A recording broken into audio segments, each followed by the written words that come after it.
Third class. अब हम करेंगे एसएस चैप्टर 2 की exercise practice time.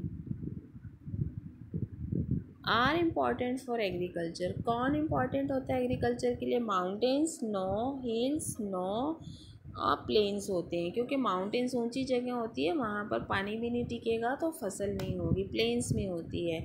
B part other name of the table land. Table land को और क्या कहते हैं? वैली। नो, वैली तो दो माउंटेन्स के बीच की जगह होती है और प्लेट्यू कहते हैं। और माउंटेन आपको पता है ऊंची होती है, उसकी पीक होती है, बट प्लेट्यू की जो पीक होती है, जो ऊपर से टॉप होता है, वो टेबल की तरह होता है, इसीलिए इसे प्लेट्यू और टेबल लैंड कहते हैं। सी है black soil is good for growing. Black soil में सबसे अच्छी फसल कौन सी उगती है भाई? कॉटन होती है? Yes. Rice? No. Sugar cane? No. The smallest ocean is the सबसे छोटा ओशन क्या है? Pacific? No, Pacific is the largest ocean. Indian is behind the name of India. Arctic ocean is the smallest ocean. Arctic सबसे छोटा ocean होता है। अब B part है unjumble the jumble words and fill in the blanks. आपको ये words दिए गए हैं साइड में, आपको इनको अनजम्बल्ड करना है और ब्लैंक्स में भरना है। The highest landform of the earth is mountain. Highest landform क्या होती है? माउंटेन्स होती है। Body of water surrounded by land और ऑल साइड इज कॉल्ड। जो वाटर बॉडी ऐसी जिसके चारों तरफ ज़मीन हो और बीच में पानी हो, उसे कहते हैं lake. Sea the largest stream of water is called river. तेज जो बड़ी स्ट्रीम आती है पानी की माउंटेन से, उसे कहते हैं river. Next is D is most of the population of the earth is found on plain. अधिक सबसे ज़्यादा पॉपुलेशन कहाँ पर रहती है? क्या माउंटेन्स पे रहती है? नो। तो क्या हिल्स पे? नो। तो क्या प्लेट्यूज पे? नो, प्लेन्स में रहती है। ठीक है। This E part is the largest body of the earth is surface is water. सबसे बड़ी वाटर बॉडी कौन सी होती है इस अर्थ पे? ओशन होती है। थर्ड क्वेश्चन है write true, T for true and F for false. A around 3/4 the earth is surface is covered by land. जब इस पृथ्वी का 3/4 भाग जो है वो लैंड से ढका हुआ है। नो, गलत आएगा ये, इसमें रॉन्ग आंसर है। 3/4 जो है वो पानी से ढका हुआ है। यू नो कि पहले से ही हमने पढ़ा था 3/4 part of the earth is covered with water, तो ये रॉन्ग आएगा। ठीक है। The top of the plateau is flat. जो पृथ्वी का टॉप है वो फ्लैट होता है, बिल्कुल सही है, ट्रू आएगा। An artificial stream of water is called sea. जो आर्टिफिशियल स्ट्रीम होती है पानी की, उसे क्या सी कहते हैं? नहीं, उसे कैनाल कहते हैं। डी है a hot desert is very vast area that is covered with sand and snow.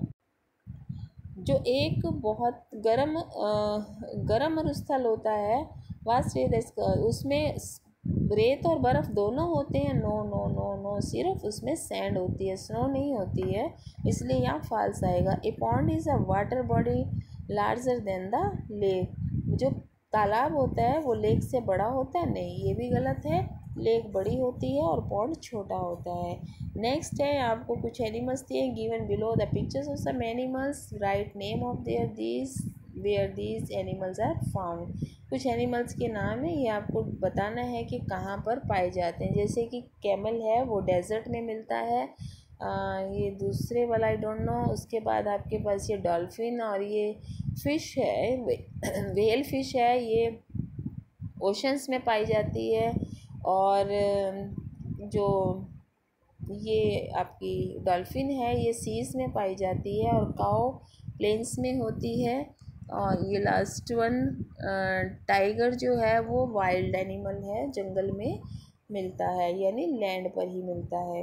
Next है question number 5, answer the following questions. मैं अभी आपको क्वेश्चंस करवाऊंगी, ध्यान से सुनिएगा, ये फिर आपको राइट भी करने हैं और लर्न भी करना है। What are the mountains? Mountains क्या होते हैं? The higher land than surface is called mountain. जो भूमि की असामान्य भूमि होती है उससे जो ऊंचे भाग होते हैं उन्हें माउंटेन्स कहते हैं। What is the difference between hot desert and the cold desert?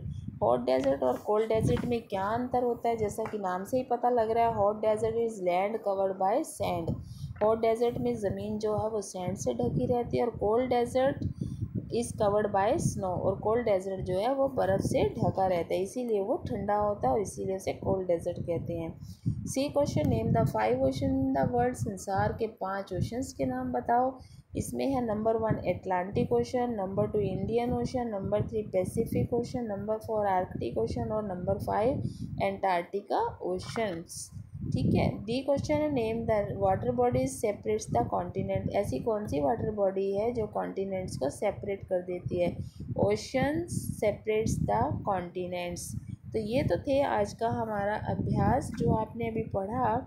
मुझे बहुत अच्छा लगा आपको पढ़ा के, और आई थिंक आपको भी बड़ा मज़ा आया होगा जब हमें अपने आसपास के बारे में पता चलता है।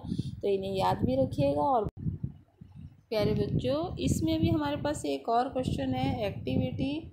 इसमें आपको ये बताना है कि जो ये पिक्चर्स बनी है, ये पिक्चर्स किस किस लैंडफॉर्म की हैं।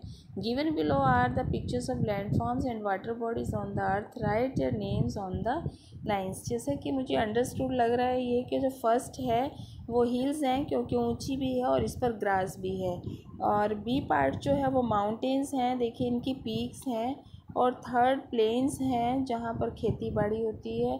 डी पार्ट में रिवर है, देखिए बीच में से पानी गुजरता हुआ दिख रहा है, और ई पार्ट में लेक है, बीच में पानी है, चारों तरफ लैंड है। ये वो भी हो सकता है, बट ये डेजर्ट भी हो सकता है। आई डोंट नो कि ये थोड़ा मुझे कम समझ में आ पा रहा है, देखेंगे, इसे डिस्कस करेंगे मे बी ये। और लास्ट वन जो है वो प्लेट्यू है, ऊंचा है और टेबल की तरह फ्लैट है।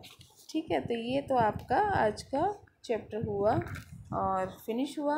एंजॉय करिएगा। Okay, have a nice day.